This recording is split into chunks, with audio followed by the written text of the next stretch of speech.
দর্শক, গতকালকে থেকে যে বাস্তবতা তৈরি হয়েছে, বিশেষ করে সর্বদলীয় যে সমাবেশ শহীদ মিনারে হলো, ওসমান হাদির আক্রমণের পরিপ্রেক্ষিতে সব দল এক মঞ্চে যাচ্ছেন, তারা কথা বলছেন, প্রতিবাদ করছেন। সরকারের বিভিন্ন কথাবার্তা নিয়ে প্রতিবাদ হচ্ছে, স্বরাষ্ট্র উপদেষ্টার সমালোচনা হচ্ছে, সিইসির সমালোচনা হচ্ছে, সব দলই সমালোচনা করছেন।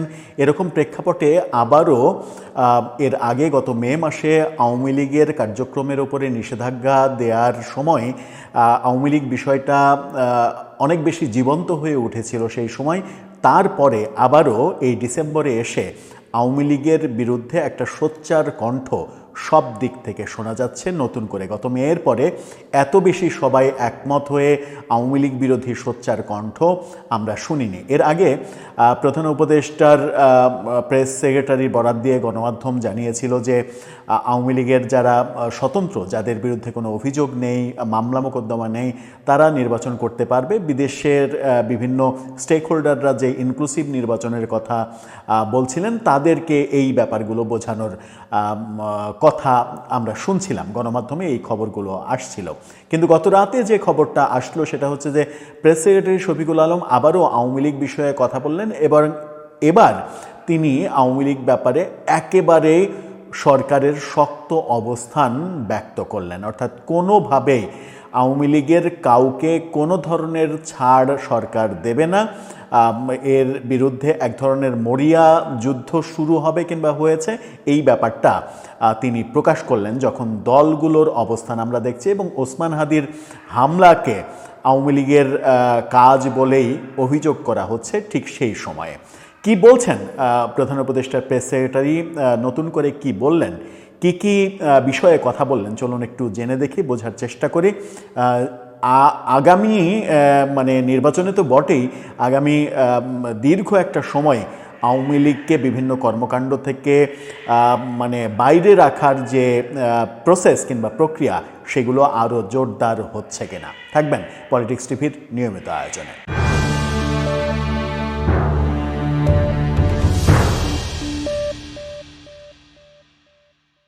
দর্শক, বলছিলাম প্রধান উপদেষ্টার প্রেস সেক্রেটারির কথা। আওয়ামী লীগ বিষয়ে নতুন করে আবারও কথা বলেছেন। বাংলাদেশ সংবাদ সংস্থা বাসসকে উদ্ধৃতি করে এনটিভি এই খবরটা নিশ্চিত করছে। আমরা এনটিভির খবর আপনাদেরকে শিরোনামটা দেখাতে চাই, তারপরে এটা নিয়ে আলোচনা করতে চাই। এনটিভির শিরোনামটা এমন, সেখানে বলা হচ্ছে নির্বাচনে আওয়ামী লীগের অংশগ্রহণের বিরুদ্ধে কঠোর অবস্থান প্রেস সচিবের। অর্থাৎ এর আগে যেটা মনে হচ্ছিল যে আওয়ামী লীগের স্বতন্ত্র প্রার্থীদের নির্বাচনে অংশগ্রহণ করতে দেয়া হবে কিংবা দেওয়ার প্রক্রিয়ার মধ্যে যাচ্ছে সরকার, সেখান থেকে বোধহয় সরকার ইউটার্ন করছে, সেরকমটাই মনে হচ্ছে শিরোনাম দেখে। ভেতরে কি বলছে সেখানে বলা হচ্ছে আসন্ন সাধারণ নির্বাচনে আওয়ামী লীগ অংশগ্রহণ করতে পারবে কিনা এই প্রশ্নে কঠোর অবস্থান ব্যক্ত করেছেন প্রেস সেক্রেটারি শফিকুল আলম। বলেছেন মানবতা বিরোধী অপরাধে মৃত্যুদণ্ডপ্রাপ্ত এবং আইনের আওতা থেকে পলাতক একজন ব্যক্তির নেতৃত্বে থাকা সংগঠনকে বিশ্বের কোনো গণতন্ত্রমনা দেশ রাজনৈতিক কর্মকাণ্ড পরিচালনার সুযোগ দিতে পারে না, নির্বাচন তো দূরের কথা। এখানে খুবই স্পেসিফিক একটা কথা বলেছেন যে মৃত্যুদণ্ডপ্রাপ্ত একজনের নেতৃত্বে থাকা দলকে।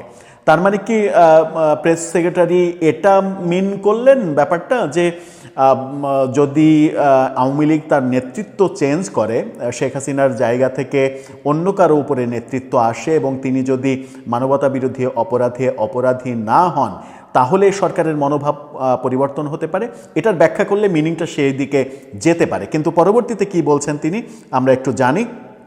নির্বাচনে আওয়ামী লীগ অংশগ্রহণ করতে পারবে কিনা এমন প্রশ্নের জবাবে শফিকুল আলম বলেছেন দলটির প্রধান মানবতা বিরোধী অপরাধে মৃত্যুদণ্ডে দণ্ডিত এবং আইনের আওতা থেকে পলাতক এমন এক ব্যক্তি যিনি বাংলাদেশের বিরুদ্ধে সন্ত্রাসী আক্রমণের ডাক দিয়ে যাচ্ছেন। অর্থাৎ তিনি অভিযোগ করছেন যে শেখ হাসিনা ভারতে থেকে বাংলাদেশের বিরুদ্ধে সন্ত্রাসী আক্রমণের এবং সন্ত্রাসী হামলার নানা ধরনের ইন্ধন দিচ্ছেন, নানা ধরনের আক্রমণের ছক সাজাচ্ছেন, সেই অভিযোগটা শফিকুল আলম করছেন।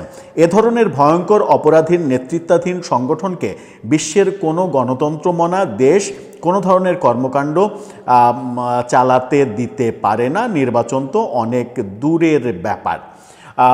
তার কথাতে যে কথা বলছিলাম যে তার কথা ব্যাখ্যা করলে যদিও তিনি স্পষ্ট করেননি কিংবা হয়তো স্পষ্ট করেছেন বাসস সেই স্পষ্ট বার্তাটা দেয়নি, বাসসকে উদ্ধৃত করেই এনটিভি জানাচ্ছে, যদি তার এই কথাটাকে ব্যাখ্যা করা যায় তাহলে এরকম একটা ব্যাপার দাঁড়াতে পারে যে মৃত্যুদণ্ডপ্রাপ্ত আসামি যেহেতু শেখ হাসিনা, সেহেতু সেই মৃত্যুদণ্ডপ্রাপ্ত আসামির নেতৃত্বের দল কিভাবে ফাংশন করে, কিভাবে তাদের রাজনৈতিক কর্মকাণ্ড পরিচালনা করার অনুমতি দেয়া যায়, কিভাবে তারা নির্বাচন করবে, এই ভাবনা ভাবে এরকম একটা প্রশ্ন এসেছে সামনে।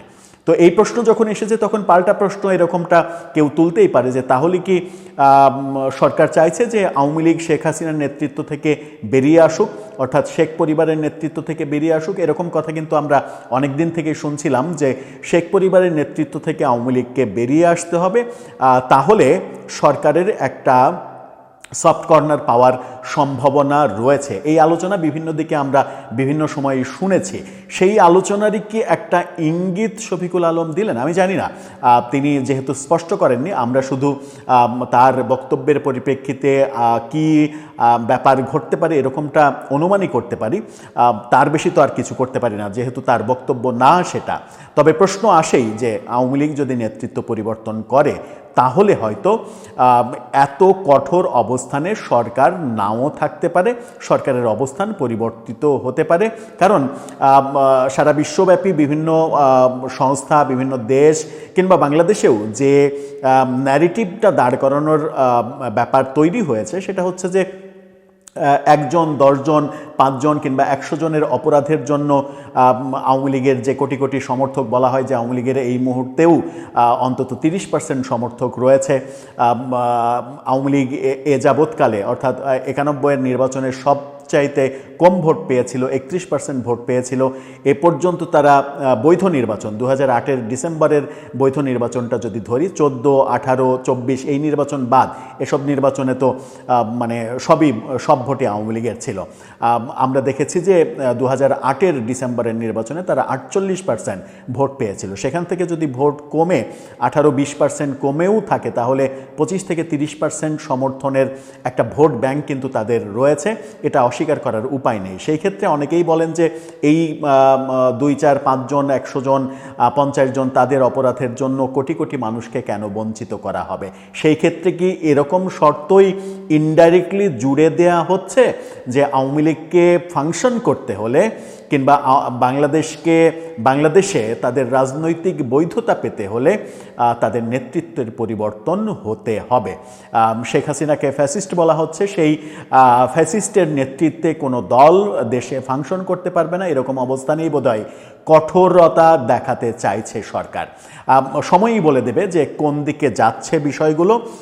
আমরা সময় গেলেই বুঝতে পারবো যে বিষয়গুলো কোন দিকে যাচ্ছে। এই ঘটনা যখন আমরা দেখছি, শফিকুল আলমের এই ঘটনা যখন আমরা দেখছি যে কিছুদিন আগেই পত্রিকায় খবর হলো যে আওয়ামী লীগের যারা নিরপরাধ, যারা দোষী না, বিভিন্ন মামলার আসামি না, তাদেরকে স্বতন্ত্র নির্বাচন করতে দেয়া হবে। কিন্তু গতকালকেই আমরা দেখেছি যে মাগুরাতে সাবেক যুবলীগ নেতা, তিনি, তার নাম হচ্ছে কুতুবুল্লাহ কুটি, চ্যানেল আই নিশ্চিত করছে, চ্যানেল আইয়ের শিরোনামটা দেখুন, সেখানে বলা হচ্ছে মাগুরায় মনোনয়ন সংগ্রহ করে ফেরার পথে সাবেক যুবলীগ নেতা গ্রেপ্তার। অর্থাৎ মনোনয়ন ফর্ম কিনেছিলেন তিনি, আগামী নির্বাচনে অংশগ্রহণ করতে চান, তাকে কিন্তু গ্রেপ্তার করা হয়েছে। অভিযোগ কি? অভিযোগ তিনি সাবেক যুবলীগের নেতা মাগুরার, এই অভিযোগে তাকে গ্রেপ্তার করা হচ্ছে। এটা একটা সাইন বোধহয় সামনে নিয়ে আসে যে আওয়ামী লীগের সঙ্গে বিন্দুমাত্র সংযোগ রয়েছে এরকম ব্যক্তিরা